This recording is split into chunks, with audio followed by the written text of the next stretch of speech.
우리는 지난 시간에 빌립보 감옥에서의 바울과 실라를 통해서 닫힌 문 뒤에 하나님의 예비한 열린 문이 있고, 감옥이 끝이 아니고 또 절망적인 상황을 역전시키는 하나님을 나누었습니다. 주 예수를 믿으라, 그리하면 너와 온 집안이 구원을 얻는다는 귀한 말씀을 나누었습니다. 오늘은 계속해서 바울과 실라가 데살로니가 전도와 또 베레아 전도를 통해서 멈출 수 없는 전도의 여정과 또 열정, 사명을 나누도록 하겠습니다. 먼저 첫 번째로 데살로니가 전도를 살펴보기 원합니다. 우리 본문 1절 2절을 같이 한번 읽어보겠습니다. 시작. 바울과 실라는 앞비볼리와 아볼로니아를 거쳐 데살로니가에 이르렀습니다. 거기에는 유대 사람의 회당이 있었습니다.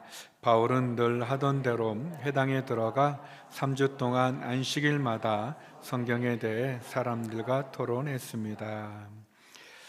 빌립보 감옥에서 나온 바울 일행은 루디아의 집으로 가 형제들을 만나 위로하고, 그리고 계속해서 복음을 전하는 여정을 떠나게 됩니다. 바울 일행은 앞비볼리와 아볼로니아를 거쳐서 데살로니가에 이르게 되고, 늘 하던 대로 유대 회당에 찾아 3주 동안 안식일마다 성경에 대해서 토론하며 복음을 전하게 됩니다.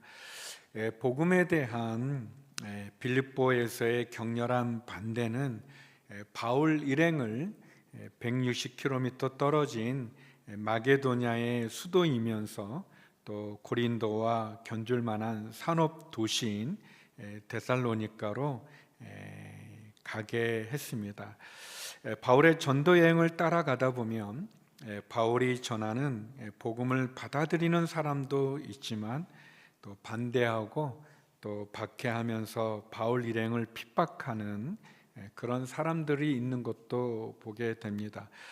성령의 역사는 핍박과 박해 속에서도 또 복음을 받아들이는 그런 사람들, 또 그런 핍박 속에서도 또 하나님의 말씀을 전하는 바울 일행의 그 열정을 우리가 보게 됩니다.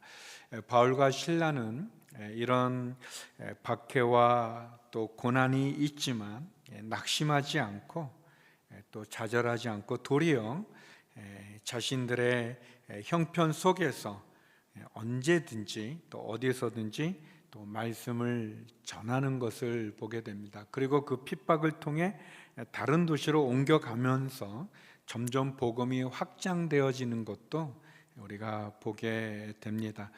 바울이 데살로니가에서 전했던 내용은 다음과 같습니다. 우리 3절 말씀인데요, 같이 한번 읽어보겠습니다. 시작. 그리스도가 고난을 받은 죽은 사람들 가운데서 살아나셔야 했던 것을 설명하고 증명하며 말했습니다. 그리고 내가 여러분에게 선포하는 이 예수가 바로 그리스도십니다 라고 전했습니다. 바울이 전한 복음의 핵심 메시지는 예수 그리스도께서 죽은 자 가운데서 다시 살아나셨다는 것입니다.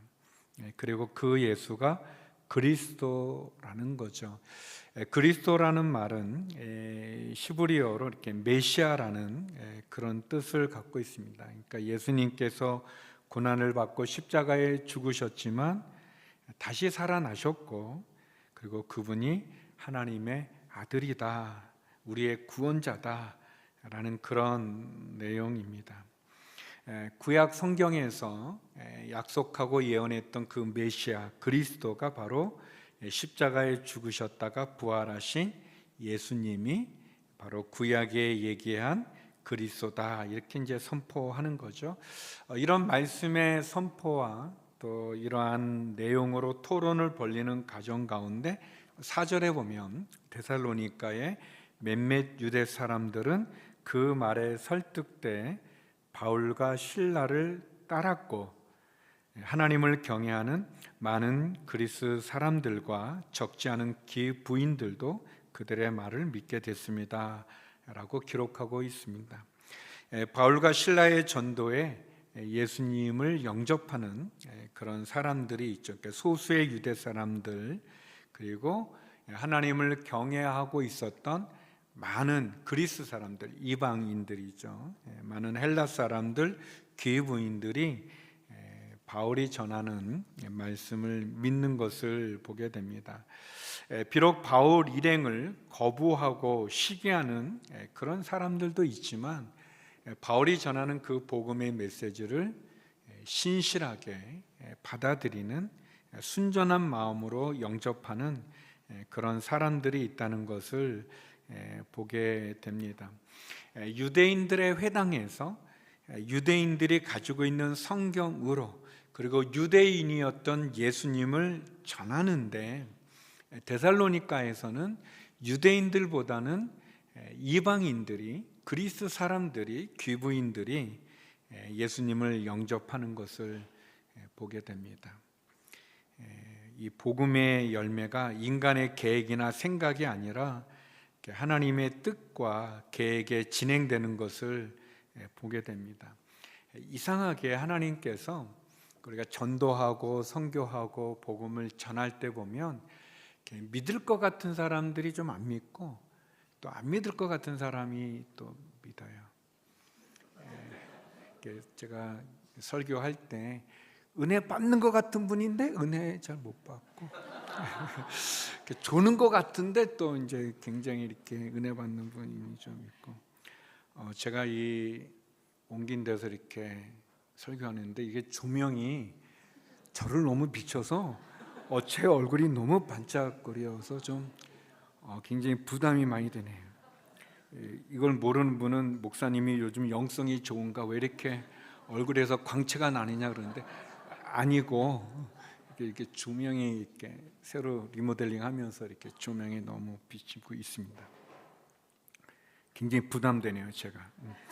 아무튼 이제 그렇게 해서 중요한 건 뭐냐면 이게 복음을 전하는 게 중요합니다. 우리가 이렇게 우리의 생각이나 어떤 판단으로 이렇게 제한하지 않고 어디서든지, 바울과 실라 일행이 그렇게 했던 것처럼 어디서든지 만나는 사람들에게 복음을 전하는 것, 그게 중요합니다.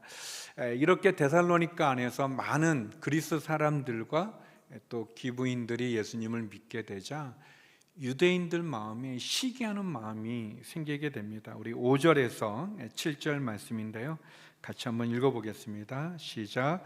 그러자 유대 사람들에게 시기가 일어났습니다. 그래서 시장의 불량배들을 끌어모아 떼를 지어 도시 안에 소동을 일으켰습니다. 그들은 바울과 실라를 찾아 사람들 앞에 끌어내려고 야손의 집으로 쳐들어갔습니다.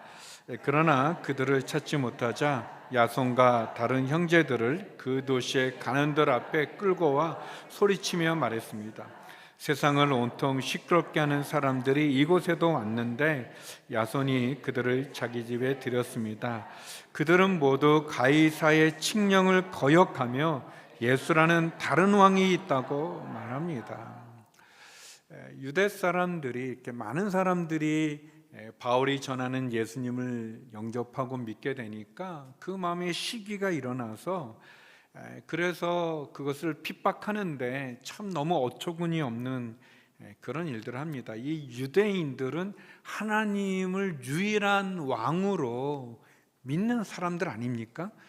그런데 이 사람들이 그 시장의 불량배들을 동원해서 소동을 일으키고, 그리고 그 소동과 함께 이 바울 일행을 잡으려고 야손의 이제 집에 머물렀던 그 야손 집에 쳐들어가서 바울 일행을 찾지만 찾지 못하니까 야손과 그의 형제들을 때리고 가는 앞에 가서 뭐라고 고소하냐면 이들이 소동을 일으켰다, 시끄럽게 했다. 그런데 이들은 가이사는 로마의 황제를 말하죠. 황제의 칙령을 거역하고 예수라는 다른 왕이 있다고 말합니다 라고 이제 이 유대인들이, 시기하는 이 유대인들, 박해하고 핍박하는 이 유대인들이 그렇게 고소를 합니다. 이것을 정치적인 이슈로 만들어서 하는데, 유대인들은 정작 하나님을 섬기는 사람들인데 그들이 뭐라고 얘기하냐면 가이사가 우리의 왕이다. 그런데 이 사람들이 다른 왕, 예수라는 다른 왕이 있다고 전한다라고 하는 참 어처구니 없는 그런 고소를 하게 됩니다. 정치적인 이슈를 만들고 시장의 그런 불량배들을 동원해서 여론을 조작해서 문제를 일으키는, 참 그들이 믿는 하나님에 대한 신앙조차도 상황에 따라 이렇게 부인하는 그런 모습을 보여주죠. 마치 예수님을 모함하고 그리고 거짓 증인들을 내세워서 예수님을 십자가에 죽였던 대제사장들, 율법 학자들, 그런 바리새인들과 같은 그런 모습을 보여줍니다. 이제 바울 일행은 그들을 이렇게 핍박하는 이 사람들을 피해서 베레아로 옮겨가게 됩니다. 두 번째, 오늘 본문은 우리들에게 베레아와 전도를 보여줍니다. 우리 본문 10절에서 11절 말씀 같이 한번 읽어보겠습니다. 시작. 밤이 되자마자 형제들은 바울과 실라를 베레아로 보냈습니다. 그들은 그곳에 도착하자 유대 사람의 회당으로 들어갔습니다. 베레아 사람들은 데살로니가 사람들보다 교양 있는 사람들이어서 말씀을 간절한 마음으로 받아들이고 바울이 말한 것이 사실인지 알아보려고 날마다 성경을 찾아보았습니다. 밤이 돼서 성도들이 바울 일행을 피신시키는 거죠. 그래서 그들을 베레아로 보내게 되었습니다.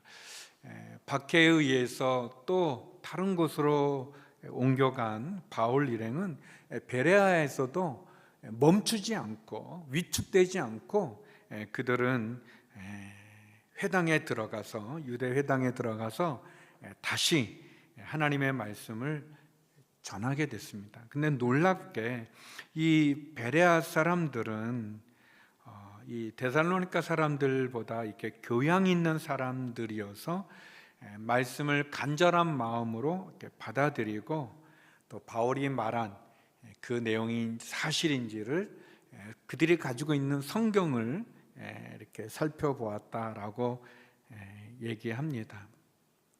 이 베레아 사람들이 말씀을 간절한 마음으로 받아들이고 또 바울이 전한 그 내용이 진짜인지 아닌지 살펴보았다 이렇게 되어져 있죠.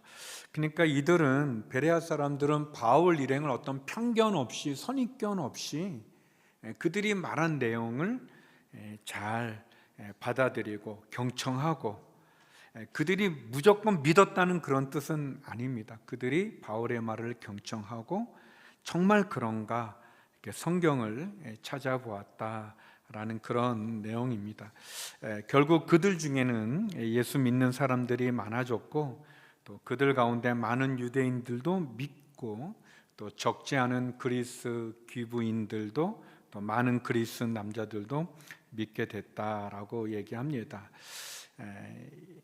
저는 성지순례를 이렇게 베레아 이쪽은 가보지 못했는데 베레아를 가신 분이, 방문했던 분이 여기에 가면 이 성경 구절이 이렇게 적혀 있대요. 그래서 베레아 사람들은 데살로니가 사람들보다 교양 있는 사람들이어서 이 구절이 이렇게 동판 같은 데 적혀 있는데 진짜 예의가 있는 분이어서 그 데살로니가 사람들이 좀 기분 나쁠 수 있잖아요. 그래서 그 동판에 그 데살로니가 고기는 지었대요. 근데 제가 들은 얘기입니다. 제가 직접 보지 못했는데 아무튼 굉장히 신사적이고 굉장히 예의가 있죠. 이렇게 바울 일행의 말하는 것을 어떤 편견이나 선입견 없이 경청하고 또 그 내용이 진짜인지 성경을 찾아보는 이 사람들의 이런 태도는 우리들에게 많은 교훈을 줍니다. 그들은 말씀에 대해서 어떻게 보면 먼저 이 말씀을 받아들인 거죠. 이렇게 간절한 마음으로 받아들이고 그 다음에 그것이 그런가라고 성경을 찾아봤다는 거예요. 이 순서가 우리에게 좀 중요한데, 먼저 다 따진 다음에 이해되어서 믿는 게 아니라 그들이 먼저 이 성경에 대한 말씀을 받아들이고 경청하고, 그리고 그게 진짜인가 아닌가를 확인하는 그런 태도. 다시 말하면 우리의 믿음은 우리가 이해되어져서 믿는 믿음도 있지만, 먼저 우리가 다 알지 못하지만 믿음으로 내 마음을 열고 받아들이고, 그것이 과연 그러한가 찾아보는, 확인해보는, 그리고 믿음의 자리에 서는 것, 그게 중요합니다. 예수님께서 부활하셔서 제자들에게 나타났는데 그 자리에 이 도마라고 하는 제자가 없었어요. 그리고 예수님이 떠나간 다음에 도마가 제자들을 만났을 때 제자들이 도마에게 예수님이 부활했다, 부활한 예수님을 우리가 만났다라고 이렇게 얘기를 합니다. 그런데 도마는 요한복음 20장 25절에 보면 나는 내 눈으로 그분의 손에 있는 못자국을 보고 내 손가락을 그 못자국에 넣어보면 내 손을 그분의 옆구리에 넣어보지 않는 한 나는 믿을 수 없다, 그렇게 얘기합니다. 그들과 함께 했던 제자들이, 동료가 예수님 만났다 그러는데 안 믿는 거예요. 도마의 핵심은 뭐냐면 나는 내가 먼저 확인하고 확인한 다음에야 나는 믿겠다라는 그런 태도입니다. 그리고 8일의 시간이 지난 다음에 예수님이 이 도마와 함께 제자들이 있는 그때 나타나십니다. 그리고 예수님이 말씀하세요. 27절에 보면, 요한복음 20장 27절에 보면 도마야, 너의 손가락을 이리 내밀어 내 손을 만져봐라. 내 손을 너의 손을 내밀어서 내 옆구리에 한번 넣어봐라. 그리고 믿음 없는 사람이 되지 말고 믿는 사람이 되라, 이렇게 말씀합니다. 그러니까 예수님이 이 도마가 제자들에게 막 얘기했던 거 다 아는 거예요. 그러니까 성도 여러분, 우리가 말 조심해야 돼요. 이렇게 예수님 안 보인다고 막 얘기하면 안 되는 거죠. 그랬더니 도마가 이렇게 대답합니다. 요한복음 20장 28절 29절인데요. 우리 같이 한번 읽어볼까요? 도마가 예수께 대답했습니다. 내 주이시며 내 하나님이십니다. 그러자 예수께서 도마에게 말씀하셨습니다. 너는 나를 보았기 때문에 믿느냐? 보지 않고도 믿는 사람은 복이 있다. 이 베레아 사람들이 가졌던, 먼저 말씀에 대해 열린 마음으로 경청하고 받아들이고, 그것이 과연 그러한가, 이 성경 말씀에 그러한가 확인하면서 그들이 주님을 믿는 그런 모습이죠. 어떻게 보면 먼저 간절한 마음으로 말씀을 받아들이고 또 날마다 성경을 찾아보는 이런 태도. 우리가 보고도 믿어야 되지만 보지 않고도 믿을 수 있는 그 믿음이 저와 여러분에게 있기를 주의 이름으로 축원합니다. 우리가 성경의 많은 말씀들을 직접 경험하기도 하지만 경험하지 않고도 믿음으로 이 말씀을 믿음으로 확인할 수 있는 그런 신앙이 저와 여러분에게 있다면 얼마나 좋겠는지요. 저희 교회 장로님 한 분이 해외에 이제 학회에 가셨다가 이제 그 학회가 마치고 잠깐 개인 시간이 있을 때 그곳이 아마 바닷가 쪽이었나 봐요. 그 바닷가에서 굉장히 신앙이 깊으신 장로님인데 기도하는 중에 갑자기 불현듯 마음에 이 바다를 걷고 싶은 그런 이제 그 마음이 있으셔서 그래서 이제 바닷가로 가셨대요. 이렇게 점점 가는데 이제 여러 마음이 있는 거죠. 너 빠지면 어떡해? 뭐 그런 마음도 있지만 믿음으로 저가 바다를 걷고 싶습니다. 그런데 가는데 이제 이게 걷는 게 아니라 바다가 딱딱한 그런 게 아니라 점점 몸이 빠지면서 물이 이렇게 그러나 이제 믿음으로 계속 갔지만 이제 계속 이렇게 젖어들면서 이제 굉장히 마음이 낙심되셔서 이제 호텔로 돌아오셔서 이제 샤워를 하시는 중에 왜 저는 바다를 못 걷습니까? 베드로가 믿음 걷었는데, 근데 하나님이 그런 마음을 주셨대요.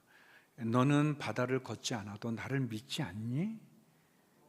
그런 그 마음을 주셨대요. 그러면서 본인이 하나님 믿는 믿음이 그렇게 연약한가, 내가 그런 기적을 봐야만 믿는 그런 신앙이었던가 하면서 이제 회개도 하고 또 기도도 하면서 하나님이 주신 많은 위로를 경험했다는 그런 이제 이야기를 이제 식사 나누면서 듣게 됐는데, 굉장히 제게 은혜가 많이 됐습니다. 그렇죠. 하나님 우리를 바다 위를 걷게 하시는 분입니다. 필요하면. 그러나 우리가 그런 기적을 경험해야만 예수님이 베드로를 바다 위를 걷게 하셨다는 것을 믿는 믿음이 아니라 열린 마음으로 성경에 나오는 많은 기적들을 우리가 믿고, 베레아 사람들이 마음을 열고 간절한 마음으로 받아들이고, 그리고 그것이 사실인가 성경을 찾아보는 이런 태도처럼 그런 것이 우리에게 필요합니다. 데살로니가에서는 반대도 많이 있었지만 데살로니가에서는 많은 그리스 사람들, 이방 사람들이 많이 믿었어요. 반면에 베레아에서는 이방 사람들도 기부인들도 많이 믿었지만 우리가 본 것처럼 많은 유대인들이 예수님을 믿게 됐어요. 그것은 그들이 열린 마음으로 선입견과 편견 없이 말씀을 받아들이고, 그 말씀을 그들이 갖고 있는 성경에 확인해 보니까 예수가 그리스도 메시아라는 것을 알게 된 그런 결과인 거죠. 사랑하는 성도 여러분, 우리가 보고도 믿어야 되지만 그러나 보지 않고도 믿을 수 있는 열린 마음, 그런 믿음으로 바라볼 수 있고 확인할 수 있는 그런 은혜가 저와 여러분에게 함께하기를 간절히 소망합니다. 마지막 세 번째는 멈출 수 없는 전도입니다. 멈출 수 없는 전도. 우리 본문 13절에서 15절 말씀 같이 한번 읽어보겠습니다. 시작. 데살로니가에 있는 유대 사람들은 바울이 베레아에서 하나님의 말씀을 전한다는 것을 알고 그곳에 또 나타나 사람들을 선동해 소동을 일으켰습니다. 그러자 형제들은 즉시 바울을 바닷가로 보냈습니다. 그러나 실라와 디모데는 베레아에 그대로 남아 있었습니다. 바울을 수행했던 사람들은 그를 아테네까지 인도했습니다. 그들은 실라와 디모데도 속히 자기에게 데려오라는 바울의 지시를 받고 돌아갔습니다. 이 데살로니가에서 바울 일행을 반대했던 이 유대 사람들이 베레아에서도 바울 일행이 복음을 전한다는 그 얘기를 듣고는 그곳까지 쫓아와가지고 말이죠. 거의 한 데살로니가에서 베레가 한 70km 되거든요. 그리고 그때는 뭐 교통시설이 이렇게 좋지 않아서 먼 거리인데도 불구하고 그곳까지 쫓아와서 결국 반대하는 거예요. 이 복음을 대적하는 그 배후에는 악한 마귀가 있습니다. 사단이 있습니다. 그들은 복음 전하는 것을 견딜 수 없는 거예요. 사단은 하나님의 말씀이 선포되어지고 많은 사람이 예수님 영접하는 것을 좋아하지 않습니다. 그래서 가진 방법을 다 동원해서 박해하죠. 그런데 이 유대인들이 마치 바울을 없애기 위해서 땅끝까지, 세상 끝까지 올 것 같지만, 추격해 오지만 하나님은 이 바울을 구원해 주실 뿐 아니라, 건져 주실 뿐 아니라 그 핍박 때문에, 박해 때문에 바울이 도시를 옮겨가게 되고, 옮겨가면서도 멈추지 않는 전도를 통해서 그곳에 교회들이 세워지는 놀라운 은혜가 있게 됩니다. 복음을 반대하고 박해하는 원수들의 핍박으로 말미암아 도리어 복음이 땅끝까지 전하게 되어지는 그런 역사가 있는 거예요. 빌립보에서의 그 박해를 통해서 빌립보 교회가 세워졌는데, 또 데살로니가에 가게 되고, 데살로니가에서 또 교회가 세워지게 되고, 또 지금은 이제 바울이 아테네로 가게 되거든요. 아덴으로 가게 되는데, 이렇게 복음이 이렇게 핍박을 피해서 땅끝까지 가게 되어지는 그런 모습을 봅니다. 우리가 나눴던 것처럼 스데반 순교로 인해서 예루살렘 교회의 사람들이 흩어지게 되고 안디옥 교회가 세워지게 되어지잖아요. 그리고 안디옥 교회를 통해서 선교의 역사가 이어져 가는 것과 같은 모습입니다. 우리가 하 목사님 영상을 본 것처럼 성도 여러분, 우리는 그냥 자리만 채우는 그런 사람들이 아닙니다. 온 세상 지구 끝까지 가야 되는 사명, 복음을 전하는 사명, 위대한 사명이 우리에게 있습니다. 이 대한민국을 변화시키고 저 북한을 변화시키고 세계를 변화시키는 그런 사명이 있어요. 지난주에 잠깐 책 소개를 했는데 우리 이재훈 목사님이 쓰신 맞춤 전도라는 책이 있습니다. 우리 온누리교회 성도님들이 필독서에 꼭 한번 읽어야 되는데, 그 책에 보면 러브 소나타, 일본의 복음 문화 전도하는 러브 소나타에 대한 이야기가 나옵니다. 거기에 보면 지금까지 러브 소나타를 해오면서 일본의 교회가 서로 협력해서 함께 참여했던 교회가 3,251개 교회고요. 참여했던 일본 분들이요 10만 2,857명이고, 그리고 러브 소나타를 통해 예수님을 믿기로 결심한 일본 분들이요 3,888명입니다. 너무 놀랍죠. 하 목사님, 우리가 지난주 13주기 추모 그런 시간을 가졌는데, 하 목사님께서 돌아가시고 한 달 좀 안 되는 기간에 이제 일본에서 일본 목사님들이 하 목사님 이제 천국 환송 예배를 드렸었습니다. 그리고 이재훈 목사님이 이제 2기 온누리교회 담임 목사님, 위임 목사님으로 이렇게 투표로는 됐고, 아직 저희들 그 전체 공동의회에서는 아직 하지 않았던 그 시기였는데, 이제 2대 담임 목사님으로 이재훈 목사님이 우리 장로님들 선거에서 되시고, 그리고 이제 그때 같이 저희들이 참석했었습니다. 그 일본 분들이 하 목사님 장례 예배 드리는, 그때 일본 목사님들의 많은 궁금함은, 그분들의 염려는 과연 하 목사님이 돌아가셨는데 일본 전도를 위한, 선교를 위한 러브 소나타를 계속 할 것인가. 왜냐하면 그 러브 소나타를 하는 동안 많은 재정도 들어가게 되고 또 온누리교회에 많은 그 헌신이 있어야 되는데, 그 다음 목사님은 가서 그것을 계속해서 할 것인가, 그런 의문이 있었어요. 질문도 있었습니다. 그때 이재훈 목사님께서 인사말을 하는 가운데, 일본인을 위한 러브 소나타는 멈출 수 없고 계속 진행하겠다고 말씀하셨습니다. 그리고 지난 13년 동안 그 약속대로, 그 말씀대로 러브 소나타는 계속 진행됐습니다. 코로나 팬데믹 기간에도 멈추지 않고 계속 진행했고 앞으로도 계속 진행될 것이죠. 복음을 전하고 선교사를 파송하고 교회를 세워가는 바울 일행이 어떤 박해와 핍박에도 멈추지 않았던 그 전도의 그 열정, 선교의 그 열정이 우리도 그런 하나님이 우리에게 주신 결코 멈출 수 없는 하나님의 명령이고 사명입니다. 십자가의 말씀의 빛이 복음의 길을 비추는 이 일은 우리가 멈춰서는 안 될 것입니다. 오늘 본문에서 우리가 데살로니가 전도와 베레아 전도를 봅니다.